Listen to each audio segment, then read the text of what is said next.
1 Samuel chapter 4. And the word of Samuel came to all Israel. In those days the Philistines mustered for war against Israel, and Israel went out to battle against them. They encamped at Ebenezer, and the Philistines encamped at Aphek. The Philistines drew up in line against Israel, and when the battle was joined, Israel was defeated by the Philistines, who killed about 4,000 men on the field of battle. When the troops came to the camp, the elders of Israel said, "Why has the Lord put us to rout today before the Philistines? Let us bring the ark of the covenant of the Lord here from Shiloh, so that he may come among us and save us from the power of our enemies." So the people went to Shiloh and brought from there the ark of the covenant of the Lord of hosts, who is enthroned on the cherubim. The two sons of Eli, Hophni and Phinehas, were there with the ark of the covenant of God. When the ark of the covenant of the Lord came into the camp, all Israel gave a mighty shout, so that the earth resounded. When the Philistines heard the noise of the shouting, they said, "What does this great shouting in the camp of the Hebrews mean?" When they learned that the ark of the Lord had come to the camp, the Philistines were afraid, for they said, "Gods have come into the camp." They also said, "Woe to us, for nothing like this has happened before. Woe to us! Who can deliver us from the power of these mighty gods? These are the gods who struck the Egyptians with every sort of plague in the wilderness. Take courage and be men, O Philistines, in order not to become slaves to the Hebrews, as they have been to you. Be men and fight." So the Philistines fought. Israel was defeated, and they fled, everyone to his home. There was a very great slaughter, for there fell of Israel 30,000 foot soldiers. The ark of God was captured, and the two sons of Eli, Hophni and Phinehas, died. A man of Benjamin ran from the battle line and came to Shiloh the same day, with his clothes torn and with earth upon his head. When he arrived, Eli was sitting upon his seat by the road watching, for his heart trembled for the ark of God. When the man came into the city and told the news, all the city cried out. When Eli heard the sound of the outcry, he said, "What is this uproar?" Then the man came quickly and told Eli. Now Eli was 98 years old, and his eyes were set, so that he could not see. The man said to Eli, "I have just come from the battle. I fled from the battle today." He said, "How did it go, my son?" The messenger replied, "Israel has fled before the Philistines, and there has also been a great slaughter among the troops. Your two sons also, Hophni and Phinehas, are dead, and the ark of God has been captured." When he mentioned the ark of God, Eli fell over backward from his seat by the side of the gate, and his neck was broken, and he died. For he was an old man and heavy. He had judged Israel 40 years. Now his daughter-in-law, the wife of Phinehas, was pregnant, about to give birth. When she heard the news that the ark of God was captured, and that her father-in-law and her husband were dead, she bowed and gave birth, for her labor pains overwhelmed her. As she was about to die, the women attending her said to her, "Do not be afraid, for you have borne a son." But she did not answer or give heed. She named the child Ichabod, meaning, "The glory has departed from Israel," because the ark of God had been captured and because of her father-in-law and her husband. She said, "The glory has departed from Israel, for the ark of God has been captured." 1 Samuel chapter 5. When the Philistines captured the ark of God, they brought it from Ebenezer to Ashdod. Then the Philistines took the ark of God and brought it into the house of Dagon, and placed it beside Dagon. When the people of Ashdod rose early the next day, there was Dagon, fallen on his face to the ground before the ark of the Lord. So they took Dagon and put him back in his place. But when they rose early on the next morning, Dagon had fallen on his face to the ground before the ark of the Lord, and the head of Dagon and both his hands were lying cut off upon the threshold. Only the trunk of Dagon was left to him. This is why the priests of Dagon and all who enter the house of Dagon do not step on the threshold of Dagon in Ashdod to this day. The hand of the Lord was heavy upon the people of Ashdod, and he terrified and struck them with tumors, both in Ashdod and in its territory. And when the inhabitants of Ashdod saw how things were, they said, "The ark of the God of Israel must not remain with us, for his hand is heavy on us, and on our god Dagon." So they sent and gathered together all the lords of the Philistines, and said, "What shall we do with the ark of the God of Israel?" The inhabitants of Gath replied, "Let the ark of God be moved unto us." So they moved the ark of the God of Israel to Gath.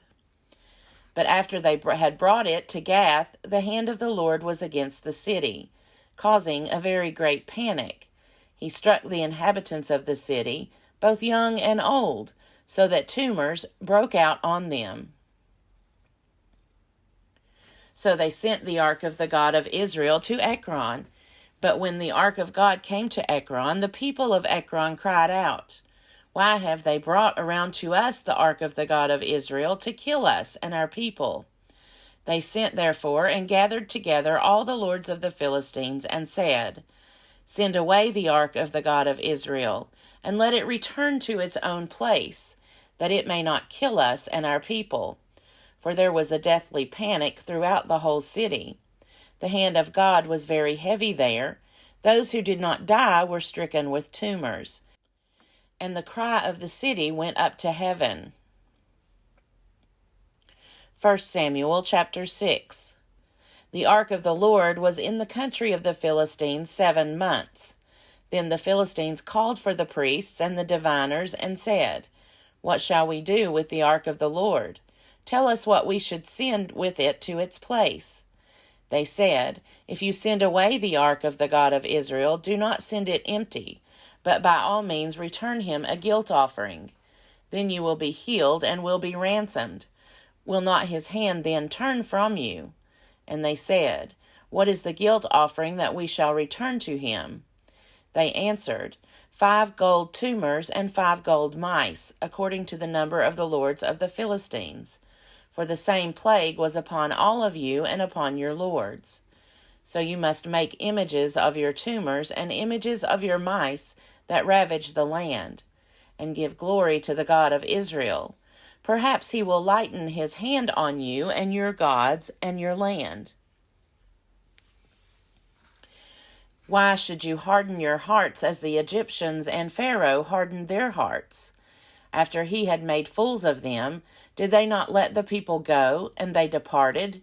Now then, get ready a new cart and 2 milk cows that have never borne a yoke, and yoke the cows to the cart, but take their calves home away from them. Take the ark of the Lord and place it on the cart, and put in a box at its side the figures of gold, which you are returning to him as a guilt offering. Then send it off, and let it go its way. And watch, if it goes up on the way to its own land, to Beth Shemesh, then it is he who has done us this great harm. But if not, then we shall know that it is not his hand that struck us. It happened to us by chance." The men did so. They took 2 milk cows and yoked them to the cart, and shut up their calves at home. They put the ark of the Lord on the cart, and the box with the gold mice and the images of their tumors. The cows went straight in the direction of Beth Shemesh along one highway, lowing as they went. They turned neither to the right nor to the left, and the lords of the Philistines went after them as far as the border of Beth Shemesh. Now the people of Beth Shemesh were reaping their wheat harvest in the valley. When they looked up and saw the ark, they went with rejoicing to meet it. The cart came into the field of Joshua of Beth Shemesh, and stopped there. A large stone was there, So they split up the wood of the cart and offered the cows as a burnt offering to the Lord. The Levites took down the ark of the Lord and the box that was beside it, in which were the gold objects, and set them upon the large stone. Then the people of Beth-Shemesh offered burnt offerings and presented sacrifices on that day to the Lord. When the 5 lords of the Philistines saw it, they returned that day to Ekron. These are the gold tumors which the Philistines returned as a guilt offering to the Lord: 1 for Ashdod, 1 for Gaza, 1 for Ashkelon, 1 for Gath, 1 for Ekron. Also the gold mice, according to the number of all the cities of the Philistines belonging to the 5 lords, both fortified cities and unwalled villages. The great stone, beside which they set down the ark of the Lord, is a witness to this day in the field of Joshua of Beth-Shemesh. The descendants of Jeconiah did not rejoice with the people of Beth-Shemesh when they greeted the ark of the Lord, and he killed 70 men of them. The people mourned because the Lord had made a great slaughter among the people. Then the people of Beth-Shemesh said, "Who is able to stand before the Lord, this holy God? To whom shall he go so that we may be rid of him?" So they sent messengers to the inhabitants of Kiriath-Jearim, saying, "The Philistines have returned the ark of the Lord. Come down and take it up to you." 1 Samuel chapter 7. And the people of Kiriath-Jearim came and took up the ark of the Lord, and brought it to the house of Abinadab on the hill. They consecrated his son Eleazar to have charge of the ark of the Lord. From the day that the ark was lodged at Kiriath-Jearim, a long time passed, some 20 years, and all the house of Israel lamented after the Lord. Then Samuel said to all the house of Israel, "If you are returning to the Lord with all your heart, then put away the foreign gods and the Astartes from among you. Direct your heart to the Lord, and serve him only, and he will deliver you out of the hand of the Philistines." So Israel put away the Baals and the Astartes, and they served the Lord only. Then Samuel said, "Gather all Israel at Mizpah, and I will pray to the Lord for you." So they gathered at Mizpah, and drew water and poured it out before the Lord. They fasted that day, and said, "We have sinned against the Lord." And Samuel judged the people of Israel at Mizpah. When the Philistines heard that the people of Israel had gathered at Mizpah, the lords of the Philistines went up against Israel. And when the people of Israel heard of it, they were afraid of the Philistines. The people of Israel said to Samuel, "Do not cease to cry out to the Lord our God for us, and pray that he may save us from the hand of the Philistines." So Samuel took a sucking lamb and offered it as a whole burnt offering to the Lord. Samuel cried out to the Lord for Israel, and the Lord answered him. As Samuel was offering up the burnt offering, the Philistines drew near to attack Israel. But the Lord thundered with a mighty voice that day against the Philistines and threw them into confusion, and they were routed before Israel. And the men of Israel went out of Mizpah and pursued the Philistines, and struck them down as far as beyond Beth-kar. Then Samuel took a stone and set it up between Mizpah and Jeshanah, and named it Ebenezer, for he said, "Thus far the Lord has helped us." So the Philistines were subdued and did not again enter the territory of Israel.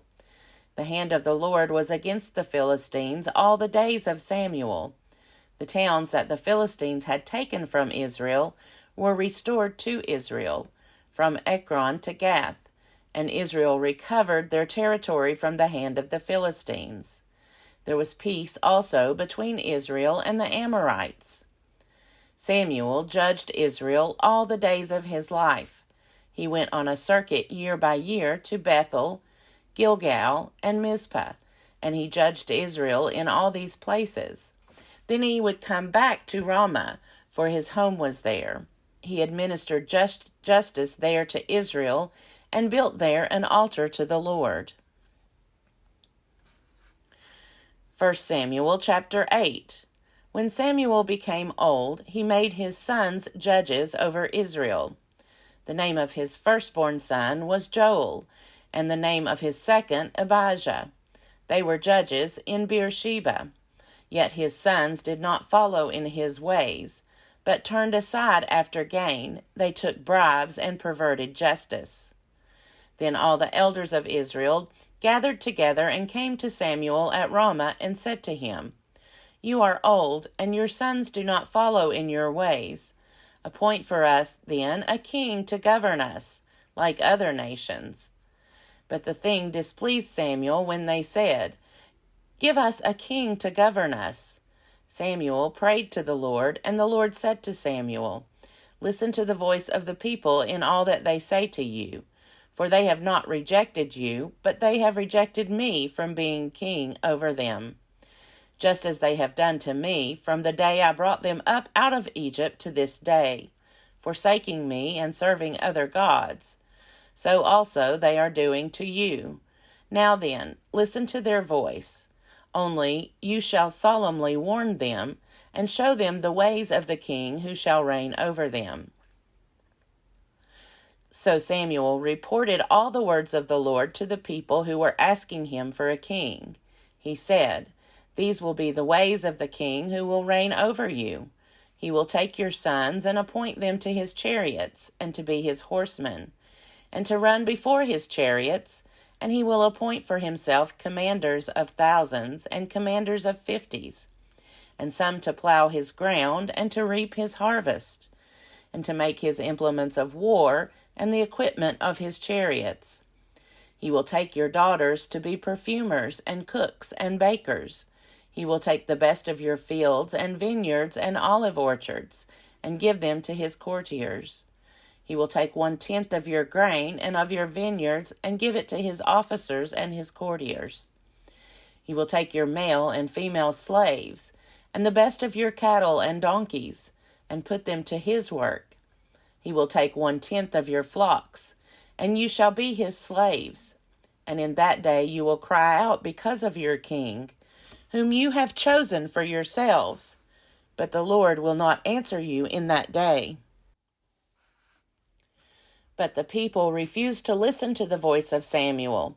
They said, "No, but we are determined to have a king over us, so that we also may be like other nations, and that our king may govern us and go out before us and fight our battles." When Samuel had heard all the words of the people, he repeated them in the ears of the Lord. The Lord said to Samuel, "Listen to their voice, and set a king over them." Samuel then said to the people of Israel, "Each of you return home."